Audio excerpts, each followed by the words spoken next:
Bom dia, boa tarde, boa noite, professor. Essa aqui é a resolução da questão da tarefa 9.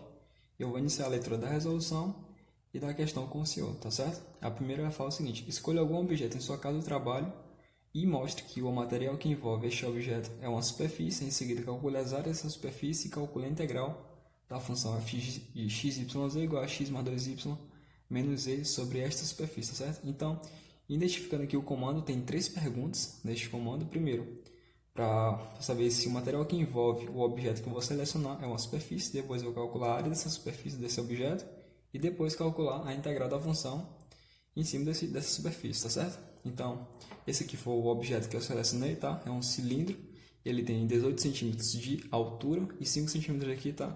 De diâmetro. Então, vamos aqui à resolução da questão, tá? Então, quando é que um objeto ele vai ser denominado uma superfície, ou melhor, uma superfície parametrizada?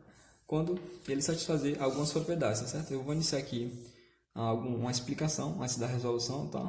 Para a gente ficar mais por dentro do assunto. Isso aqui é a equação, tá? De uma superfície parametrizada. Esses aqui são os vetores tangentes à superfície, tá certo? Então, veja aqui que a gente pega um determinado objeto, eu desenhei ele aqui, tá?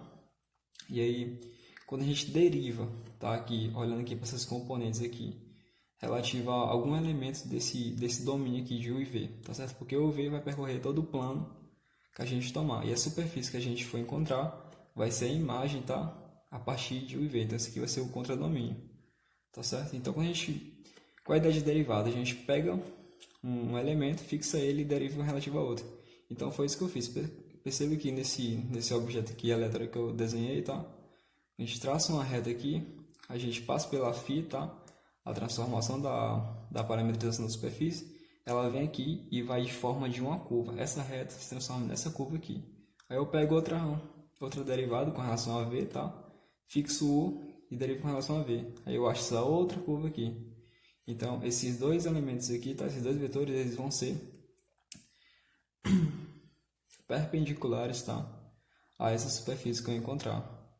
E mais, tá? Para ser uma superfície, eles vão ter que ser diferentes de zero, ou melhor, eles vão ter que ser linearmente independentes, tá? Então a direção que eles vão tomar vão ser diferentes, tá? Se der igual a zero, vai ser uma superfície degenerada, então não vai ter muita graça, tá? De se calcular. Então, quando essas condições satisfazerem, eu vou chamar de superfície, tá certo? E vai ser uma superfície regular. Aqui, quando a gente dá diferente de zero, a gente vai encontrar esse vetor normal aqui, tá? Perpendicular a esses dois vetores, a superfície. Então, vamos à minha resolução. Utilizando aquela equação inicial, tá? Essa aqui já é uma parametrização bem comum. Perceba aqui, tá? Que observando esse V, aqui é o plano V, tá? Que é o plano V, que é o plano Uzinho, tá certo? Então, veja que o nosso V, tá? Ele está variando de 0 a 18, que é a nossa altura, e o nosso U, ele vai estar de 0 a 2π. Como o diâmetro é 5, então o raio, tá? Que é a metade do diâmetro, vai ser 5 sobre 2, ou melhor, 2 meios. Tá? Eu vou colocar lá como fração que eu acho melhor de calcular, tá certo? Então aqui a gente vai ter os nossos vetores, a gente calcula a derivada relativa à imagem da nossa superfície, tá certo? Que a gente está olhando para a superfície. E aí fica o seguinte, a derivada de cosseno de U é menos seno de U, tá? Então vai ficar, esse 5 meus aqui é constante, então vai ficar menos 5 meus seno de U. E aqui a derivada de seno de U com relação a U, né? Vai ficar cosseno de U, 5 meses vezes cosseno de U. E quando a gente está derivando com relação a U, tá? Del φ del U.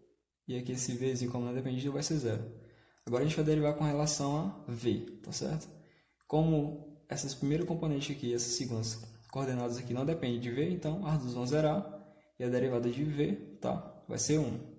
E a gente calcula o produto vetorial desses dois, que a gente já viu que vai dar o nosso vetor normal à superfície. Então, o modo que eu calculei foi da forma padrão, tá certo? A gente pega aqui a diagonal principal, multiplica, vai ficar 5 meus cosseno de U na direção I, a outra aqui vai zerar, e essa outra que a gente for tomar também vai zerar.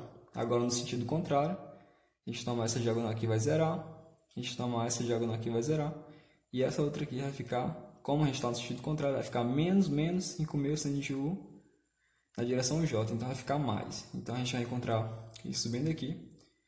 E, ou seja, colocando em outra forma, esse produto vetorial a gente vai encontrar 5 meus cosseno de U, as coordenadas do vetor normal. A primeira coordenada vai ser 5 meus cosseno de U, a segunda vai ser 5 meus cosseno de U e a terceira vai ser 0. Tá certo? Então, veja aqui que para qualquer U que eu tomar, esse produto vetorial aqui, ele nunca vai ser 0. Tá certo? Então, ele já satisfaz aquela propriedade da gente fazer o produto vetorial aqui ser diferente de 0, se é uma superfície regular. Então, já está mostrado, tá, que essa superfície aqui é uma superfície regular. E agora a gente vai calcular a área dessa superfície, tá certo? Que se dá por essa fórmula aqui. A gente vai pegar a norma do nosso produto vetorial e calcular, tá? Não é muito difícil de se calcular. E tem até uma coisa muito interessante, tá? Quando a gente pega nos outros assuntos, as histórias, tá? Das coordenadas polares, em que o jacobiano, ele é o próprio ρ, ele vai ser o próprio raio. Então, na verdade, tudo poderia ser tratado como um cálculo unificado, unindo todos esses assuntos que a gente tem, separados por aspectos particulares deles, tá certo? Então, tudo isso não é coincidência.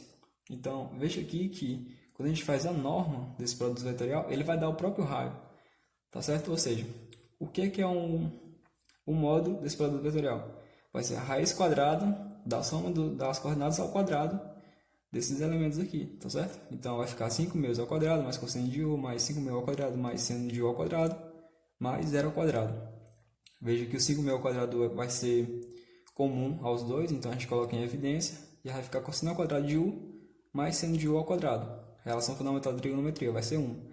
Então, vai ficar 5 meus ao quadrado, a raiz quadrada de 5 meus ao quadrado. Então, vai ficar somente 5 meus. Então, vai ser exatamente o raio aqui do nosso cilindro, tá? Isso não é coincidência. Então, a gente já encontrou já o módulo do nosso produto vetorial. Vai ser 5 meus, colocando nossos intervalos de integração. O U está variando de 0 a 2π, tá? Porque ele faz uma volta completa em torno do eixo Z. E a nossa altura, tá? O nosso Vzinho vai de 0 a 18. Tá aqui, 0 a 18. E só basta integrar esse integrando aqui, tá certo? Ele é constante, tá? Boto para fora. Vai ficar somente 1. A integral de 1 vai ser, como a gente está integrando com relação a U, vai ficar somente U. O U está variando de 0 a 2π. Então vai ficar somente 2π. Esse 2π tá, vai ficar somente 2π. Aí, aplicando aqui agora, tá? Nessa outra integral com relação a V, a gente coloca o 2π para fora, vai ficar somente 5π.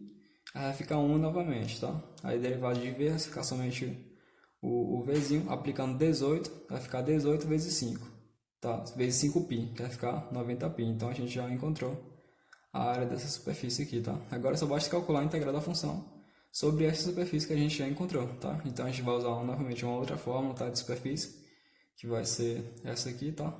Dada desse jeito. E aí a gente vai encontrar a função aplicada na nossa imagem, tá? Do fio de UV. A gente já encontrou o fio de UV, que está aqui em cima, tá certo? E aí basta a gente aplicar esse resultado aqui na função que foi dada na questão. Então, veja aqui que isso aqui vai ser igual ao nosso x, esse aqui vai ser nosso y, esse aqui vai ser nosso z. Então, vai ficar 5 meus cosseno de u, tá? Aqui olhando para cá, mais 2 vezes 5 meus seno de u. Esse 2 é cancelado com o 2 aqui, vai ficar somente 5 seno de u menos o z. O z é igual a v, então vai ficar menos v. Então, aplicando a nossa fórmula aqui, tá? Aplicando também os intervalos de integração, vai ficar esse cálculo aqui, que foi o que a gente encontrou aqui, vezes o nosso determinante que a gente encontrou fazendo o produto vetorial desses dois vetores aqui, tá? Que é o 5 meu. Então, 5 meu vezes 5 meu vezes cosseno de u vai ficar 25 quartos, tá? 5 meus vezes 5 vai ficar 25 sobre 2, mais 25 sobre 2, seno de u. 5 meus vezes menos v vai ficar menos 5 meus de v, tá certo? Tá aqui. E aí eu vou integrar com relação a u primeiramente, tá? Então, vamos aqui ao cálculo, tá certo? Então, veja que a integral de cosseno de u é seno de u, a integral de seno de u é menos cosseno de u, tá? Não estou só multiplicando aqui as constantes, tá certo? E a integral aqui vai ter umzinho, tá? Vai ficar menos 5 meios de u vezes v, tá certo? Agora só basta aplicar com relação a 2π. Seno de 2π vai ser igual a 0, tá certo? menos 25 sobre 2 cosseno de 2π. Cosseno de 2π é 1.